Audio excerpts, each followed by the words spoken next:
रानी दुर्गावती वीरता, बलिदान और स्वाभिमान की अमर गाथा। भारत के इतिहास में अनेक वीरांगनाएं हुई हैं, जिन्होंने अपने शौर्य और बलिदान से देश की माटी को गौरवान्वित किया है। ऐसी ही एक महान योद्धा थी रानी दुर्गावती, जिन्होंने मुगलों के विरुद्ध संघर्ष किया और आत्मसम्मान की रक्षा के लिए अपने प्राणों की आहुति दी। उनका जीवन साहस, नेतृत्व और बलिदान की प्रेरणा से भरा हुआ है। आइए उनकी अद्भुत कहानी को विस्तार से जानते हैं। जन्म और प्रारंभिक जीवन। रानी दुर्गावती का जन्म 5 अक्टूबर 1524 को कालिंजर, वर्तमान बुंदेलखंड, उत्तर प्रदेश में हुआ था। वे चंदेल राजवंश के राजा कीरत राय की पुत्री थीं। चंदेल राजवंश वही प्रसिद्ध वंश था जिसने खजुराहो के मंदिरों का निर्माण कराया था और महमूद गजनवी जैसे आक्रमणकारियों का सामना किया था। दुर्गावती का बचपन से ही झुकाव युद्धकला और शस्त्र विद्या की ओर था। उन्होंने तलवारबाजी, धनुर्विद्या, घुड़सवारी और युद्धनीति में गहरी निपुणता हासिल की। वे शिकार करने में भी माहिर थीं और अपनी वीरता के लिए प्रसिद्ध थीं। विवाह और गोंड साम्राज्य की महारानी बनना।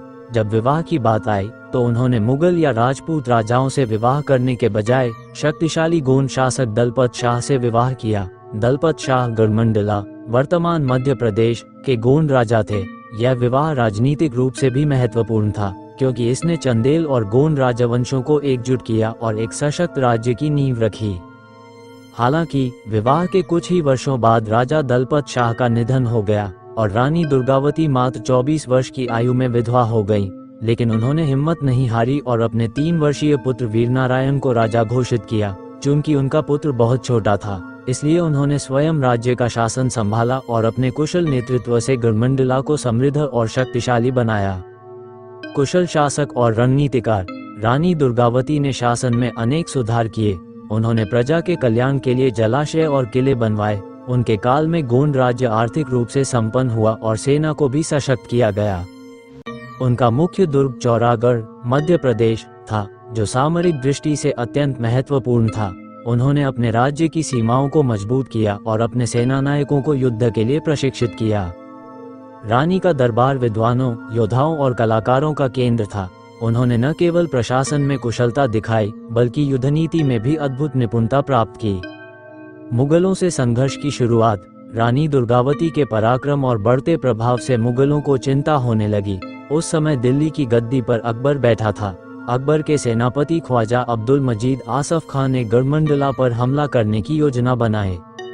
आसफ खान ने रानी को संधि करने और मुगलों की अधीनता स्वीकारने का प्रस्ताव भेजा, लेकिन रानी ने साफ मना कर दिया। उन्होंने कहा, स्वतंत्रता से जीना ही जीवन है, गुलामी से अच्छा मरना। आसफ खान ने 1564 में गढ़मंडला पर आक्रमण कर दिया। रानी दुर्गावती ने मुगलों का डटकर सामना करने का निर्णय लिया। युद्ध और अद्भुत वीरता। पहला युद्ध। रानी ने अपनी सेना को 2 भागों में बांटा। एक भाग का नेतृत्व उन्होंने स्वयं किया और दूसरे भाग का नेतृत्व उनके सेनानायक अर्जुनदास ने किया। पहले युद्ध में रानी की सेना ने मुगलों को करारी शिकस्त दी और आसफ खां को पीछे हटना पड़ा। दूसरा युद्ध। इसके बाद आसफ खां ने और बड़ी सेना के साथ पुनः हमला किया। इस बार मुगल सेना की संख्या अधिक थी और उनके पास बेहतर हथियार थे। रानी ने अपने प्रिय हाथी सरस्वती पर सवार होकर युद्ध किया। वे अपनी तलवार से दुश्मनों का संहार कर रही थीं, लेकिन तभी एक तीर उनकी भुजा में लगा, फिर दूसरा तीर उनकी गर्दन में। रानी समझ गई कि अब जीत मुश्किल है। उन्होंने अपने सैनिकों को पीछे हटने का आदेश दिया, लेकिन वे जीवित रहकर मुगलों की गुलामी स्वीकार नहीं करना चाहती थीं। इसलिए उन्होंने अपनी कटार निकाली और आत्मबलिदान कर लिया। ये घटना 24 जून 1564 को हुई। रानी दुर्गावती की विरासत। रानी दुर्गावती केवल एक योद्धा ही नहीं, बल्कि एक महान शासक और प्रेरणादायी नेता भी थीं। उन्होंने अंतिम क्षण तक स्वतंत्रता की रक्षा की और अपना बलिदान देकर स्वाभिमान की प्रतीक बन गईं। आज भी उनके सम्मान में मध्य प्रदेश में रानी दुर्गावती विश्वविद्यालय और कई स्मारक बनाए गए हैं। उनकी याद में 24 जून को बलिदान दिवस के रूप में मनाया जाता है। रोचक तथ्य। रानी दुर्गावती का प्रिय हाथी सरस्वती, वे युद्ध में इसी पर सवार होकर जाती थीं। वे तलवारबाजी और धनुर्विद्या में निपुण थीं और बचपन से ही योद्धा बनने की इच्छा रखती थीं। उन्होंने मुगलों के सामने झुकने से इनकार किया, जबकि उस समय कई राजाओं ने अकबर की अधीनता स्वीकार कर ली थी। उनकी युद्धनीति आज भी प्रेरणादायी है। कम संसाधनों में भी उन्होंने मुगलों से टक्कर ली।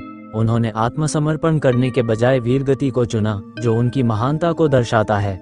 रानी दुर्गावती की कहानी केवल इतिहास की एक गाथा नहीं है, बल्कि यह स्वतंत्रता, शौर्य और बलिदान की अमर प्रेरणा है। उन्होंने दिखाया कि एक नारी केवल गृहस्थी तक सीमित नहीं, बल्कि राज्य और युद्ध क्षेत्र में भी अपनी छाप छोड़ सकती है। उनकी वीरता आज भी हर भारतीय के हृदय में सम्मान और गर्व की भावना जगाती है। रानी दुर्गावती अमर रहें।